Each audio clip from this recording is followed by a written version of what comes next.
Mister DJ Tillu a club లో play చేస్తావు?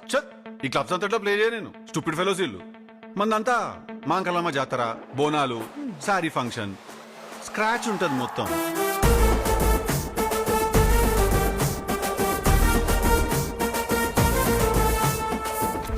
మొత్తం ఎన్ని పుట్టుమచ్చలు ఉన్నాయండి నీకు?